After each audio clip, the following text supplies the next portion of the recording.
ದೇವರು ವಯಸ್ಸಿಗೆ ಬಂದಿರೋ ಮಕ್ಕಳನ್ನ ಕಿತ್ಕೊಂಡ್ಬಿಟ್ನಲ್ಲ. ಇಂಥ ಟೈಮಲ್ಲಿ ನೀನು ಧೈರ್ಯವಾಗಿರ್ಬೇಕು ಕಾವೇರಿ. ಮಕ್ಕಳನ್ನೆಲ್ಲ ಜೋಪಾನಾಗಿ ನೋಡ್ಕೊ.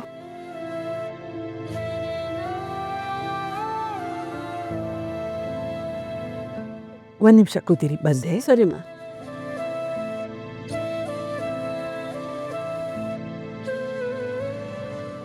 ಯಾಕೆ ರುಕ್ಕು ಖಾಲಿ ಕೈಯಲ್ಲಿ ಬಂದೆ? ಅಂಗಡಿ ಶಂಕರಣ್ಣ ಒಂದು ಕಾಳು ಕೊಡಲ್ಲ ಅಂತ ಹೇಳಿದ್ರಮ್ಮ. ಹಳೆ ಬಾಕಿ ತೀರಿಸ್ದೆ, ಮೆಟ್ಲು ಹತ್ತಬೇಡ ಅಂದರು. ಅಣ್ಣ ಇದ್ದಾಗ ಒಂಥರ, ಇವಾಗಲೇ ಒಂಥರ ಮಾತಾಡ್ತಾರೆ.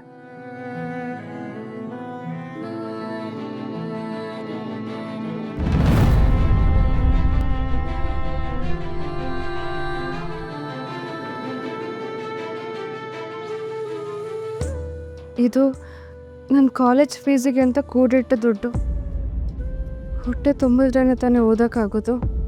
ಇವತ್ತು ಇದೇ ದುಡ್ಡಲ್ಲಿ ದಿನಸಿ ತಗೊಂಡು ಬರ್ತೀನಮ್ಮ.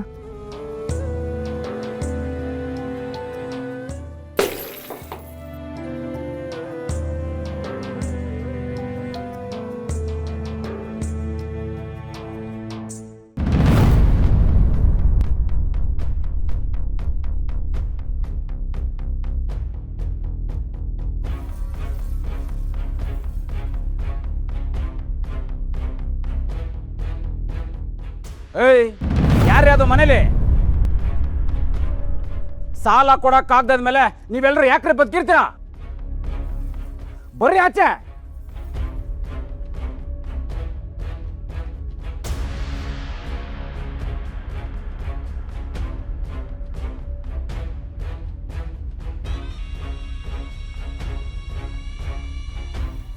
ಏನಮ್ಮ, ನಿಮ್ಮ ಅಣ್ಣ ಮಂಜ ನನ್ನ ಹತ್ರ ಸಾಲ ತಗೊಂಡಿದ್ನಲ್ಲ, ಅದ್ರ ಕಂತೇನಾಯ್ತು? ಮನೆ ಮಂದಿರೆಲ್ಲ ಕುತ್ಕೊಂಡು ಚೆನ್ನಾಗಿ ತಿನ್ನೋದಕ್ಕಾಗತ್ತೆ? ಮೈ ಬಗ್ಸಿ ದುಡ್ದು ನನ್ನ ಸಾಲ ತೀರ್ಸಕ್ಕಾಗಲ್ವಾ? ನನ್ನ ಹತ್ರ ನಿಮ್ಮ ಅಣ್ಣ ಸಾಲ ತಗೊಂಡಿದ್ದ, ಅದನ್ನ ಯಾವಾಗ ತೀರಿಸ್ತೀರಾ?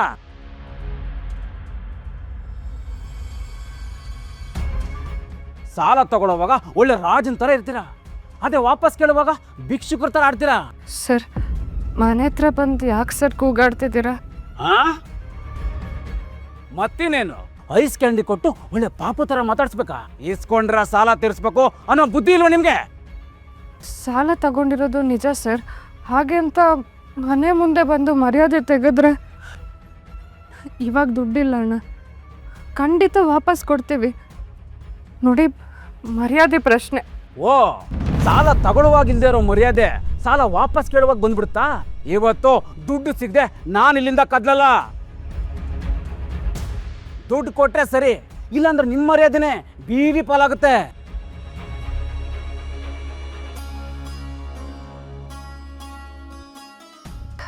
ಸರ್, ತೀರಿಸ್ತೀವಿ ಅಂತ ಹೇಳ್ತಿದ್ದೀನಲ್ಲ, ಒಂದು ಸ್ವಲ್ಪ ಟೈಮ್ ಕೊಡಿ ಸರ್. ಏನ ಟೈಮ್ ಬೇಕಾ? ಮೈ ಬಗ್ಸಿ ಕೆಲಸ ಮಾಡೋದಕ್ಕೆ ನಿನಗೆ ತುಂಬ ಕಷ್ಟ ಆಗುತ್ತೆ.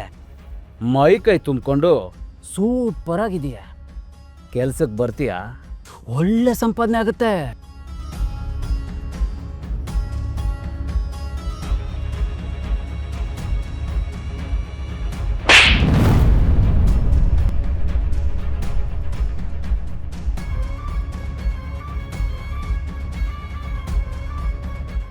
ಏಯ್, ನನ್ನ ಮೇಲೆ ಕೈ ಮಾಡ್ತೀಯಾ? ಸಾಲ ಕೊಟ್ಟೋನ್ ಮೇಲೆ ಕೈ ಮಾಡೋದಕ್ಕೆ ಎಷ್ಟೇ ಸೊಕ್ಕು ನಿನಗೆ? ಇವತ್ತು ನೀನು ಸುಮ್ಮನೆ ಬಿಡಲ್ಲ ಕಣೆ. ಅಕ್ಕ, ಸರ್ ಒಂದು ನಿಮಿಷ. ನೀನೇನಕ್ಕ? ಅಮ್ಮ, ಅಕ್ಕನ ಒಳಗೆ ಕರ್ಕೊಂಡು ಹೋಗು. ಬಾರಿ ಒಳಗೆ. ಏಯ್, ನಿಂತ್ಕೊಳ್ಳೆ. ಕ್ಷಮಿಸಿ ಸರ್, ಅಕ್ಕ ಏನೋ ಸಿಟ್ಟಲ್ಲಿ ಹಾಗೆ ಮಾಡಿಬಿಟ್ಲು ನೋಡಿ. ಸಾಲನ ನಾನು ಎಲ್ಲ ಕ್ಲಿಯರ್ ಮಾಡಿಬಿಡ್ತೇನೆ. ಇವಾಗ ಇಲ್ಲಿಂದ ಹೊರಟ್ಬಿಡಿ ಸರ್, ಪ್ಲೀಸ್.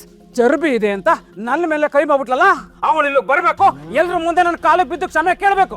ಅಲ್ಲಿವರೆಗೂ ನಾನು ಇಲ್ಲಿಂದ ಹೋಗಲ್ಲ. ಏಯ್, ಬಾರೆ ಆಚೆ. ಇವತ್ತು ನನ್ನ ಕೈಯಿಂದ ನೀನ್ ತಪ್ಪಿಸ್ಕೊಳಕ್ ಸಾಧ್ಯನೇ ಇಲ್ಲ. ಕರೆ ಕರೆ ಅವಳನ್ನ, ನನ್ನ ಕಾಲಿಗೆ ಬಿದ್ದು ಅವಳು ಕ್ಷಮೆ ಕೇಳಬೇಕು.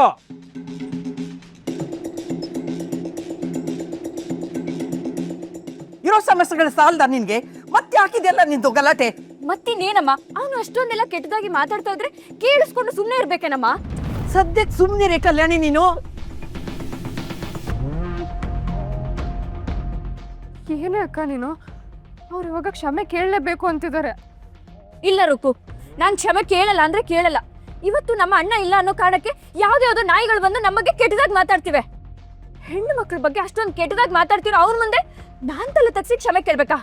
ಸಾಧ್ಯನೇ ಇಲ್ಲ. ಅಕ್ಕ, ನೀನು ಹೇಳೋದು ಸರಿನೇ ಇದೆ. ನಿನ್ಗೆ ಇವಾಗ ಕೋಪನೇ ಮುಖ್ಯ ಆಗಿರ್ಬೋದು, ಆದ್ರೆ ಹೊರಗೆ ನೋಡ ಜನ ಹೇಗೆಲ್ರೂ ನಮ್ಮನ್ನ ನೋಡ್ತಾ ಇದ್ದಾರೆ. ಮರ್ಯಾದೆ ಪ್ರಶ್ನೆ ಕಣೆ. ನನಗಂತೂ ಏನು ಮಾಡಬೇಕು ಅಂತಾನೆ ಗೊತ್ತಾಗ್ತಿಲ್ಲ. ಕಲ್ಯಾಣಿ, ಸಿಟ್ಟು ಒಳ್ಳೇದಲ್ಲಮ್ಮ. ಈ ಮನೇಲಿ ಒಂದು ಗಂಡದಿಕ್ಕು ಅಂತ ಇದ್ದಿದ್ರೆ ಈ ಥರ ಬಂದು ಯಾರೂ ಗಲಾಟೆ ಮಾಡ್ತಾ ಇರಲಿಲ್ಲ. ಇವತ್ತು ನಿಂಗೆ ಕ್ಷಮೆ ಕೇಳಲಿಲ್ಲ ಅಂದರೆ ಇದನ್ನೇ ಒಂದು ನೆಪ ಮಾಡಿಕೊಂಡು ದಿನ ಒಬ್ಬೊಬ್ಬರು ಬಂದು ಕಾಟ ಕೊಡ್ತಾನೆ ಇರ್ತಾರಮ್ಮ. ಹೌದು ಕಣೆ ಕಲ್ಯಾಣಿ, ನಮ್ಗಿರೋದು ಇದು ಒಂದೇ ಸೂರು. ಇದು ಹೋಗ್ಬಿಟ್ರೆ ನಾವು ಬೀದಿಗೆ ಬರ್ಬೇಕಾಗುತ್ತೆ ಕಣೆ. ನೋಡು ಮಗಳೇ, ಈ ಜಗಳ ಇಲ್ಲಿಗೆ ಮುಗಿಬೇಕು ಅಂದರೆ ಅವರೆಲ್ಲರ ಮುಂದೆ ಒಂದ್ಸರಿ ಕೈ ಮುಗಿದು ಕ್ಷಮೆ ಕೇಳ್ಬಿಡಮ್ಮ. ಮರ್ಯಾದೆ ಅನ್ನೋದು ಮುಣ್ಣಿನ ಮಡಿಕೆ ಇದ್ದಾಗೆ, ಒಂದ್ಸಲ ಹೊಡೆದ್ರೆ ಅನ್ಸಕ್ಕಾಗಲ್ಲ ತಾಯಿ. ಅಕ್ಕ, ಇದು ಹೋರಾಡೋ ಟೈಮ್ ಅಲ್ಲ. ಮೊದಲು ಇದೆಲ್ಲ ಸರಿ ಹೋಗ್ಬಿಡ್ಲಿ, ಆಮೇಲೆ ನಮ್ಮ ದಾರಿನ ನಾವು ನೋಡ್ಕೊಳ್ಳೋಣ. ಏಯ್, ಆಟೋ ಕೀ ತಗೊಂಬರ. ಅವಳು ಬಂದು ನನ್ನ ಕಾಲಿಗೆ ಬಿದ್ದು ಕ್ಷಮೆ ಕೇಳೋವರೆಗೂ ಅವಳಿಗೆ ಆಟೋ ಸಿಗೋದಿಲ್ಲ. ಕಲ್ಯಾಣಿ, ನಮ್ಮಣ್ಣ ಸಾಲ ಮಾಡಿರ್ಬೋದು, ಆದ್ರೆ ಮರ್ಯಾದೆನ ಹರಾಜಿಗೆ ಹಾಕಿಲ್ಲ. ಇಂಥವ್ರ ಮುಂದೆಲ್ಲ ನಾನು ಕ್ಷಮೆ ಕೇಳಲ್ಲ. ಈ ಮನೆಗೋಸ್ಕರ, ಎಲ್ರ ನೆಮ್ಮದಿಗೋಸ್ಕರ ನಾನೇ ಹೋಗಿ ಆ ಮನುಷ್ಯನ ಕಾಲು ಹಿಡಿದು ಕ್ಷಮೆ ಕೇಳ್ತೀನಿ.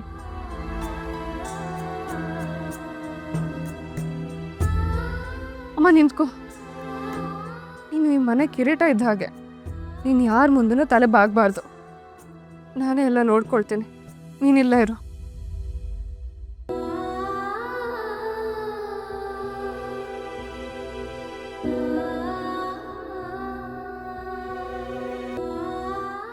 ಏನಮ್ಮ, ಎಲ್ಲಿ ನಿಮ್ಮ ಅಕ್ಕ ಬಂದ್ಲಾ? ಅವಾಗಲೇ ಒಳ್ಳೆ ಕೊಬ್ಬು ತೋರಿಸಿದ್ಲು. ಕರಿ ಅವಳನ್ನ. ಉಪಕಾರ ಮಾಡಿದವ್ರ ಮೇಲೆ ಕೈ ಮಾಡ್ತಾಳಲ್ವಾ, ಅವಳು ನೀವು ಸುಮ್ಮನೆ ಬಿಡೋದಿಲ್ಲ. ಕರಿ ಅವಳನ್ನ. ಸರ್, ಕ್ಷಮಿಸಿ ಸರ್. ಅಕ್ಕನ ಮನಸ್ಥಿತಿ ಸರಿ ಇಲ್ಲ ಸರ್. ಏನೋ ಆವೇಶದಲ್ಲಿ ಕೈ ಮಾಡಿಬಿಟ್ಟಿದ್ದಾಳೆ. ನೋಡಿ, ನಾವು ಬಡವರು ಸರ್, ನಮಗೆ ಮರ್ಯಾದೆನೇ ಆಸ್ತಿ. ದಯವಿಟ್ಟು ಕ್ಷಮಿಸ್ಬಿಡಿ ಸರ್. ಬೇಕಾದರೆ ಅಕ್ಕನ ಪರವಾಗಿ ನಾನು ನಿಮಗೆ ಕಾಲಿಗೆ ಬಿದ್ದು ಕ್ಷಮೆ ಕೇಳ್ತೀನಿ.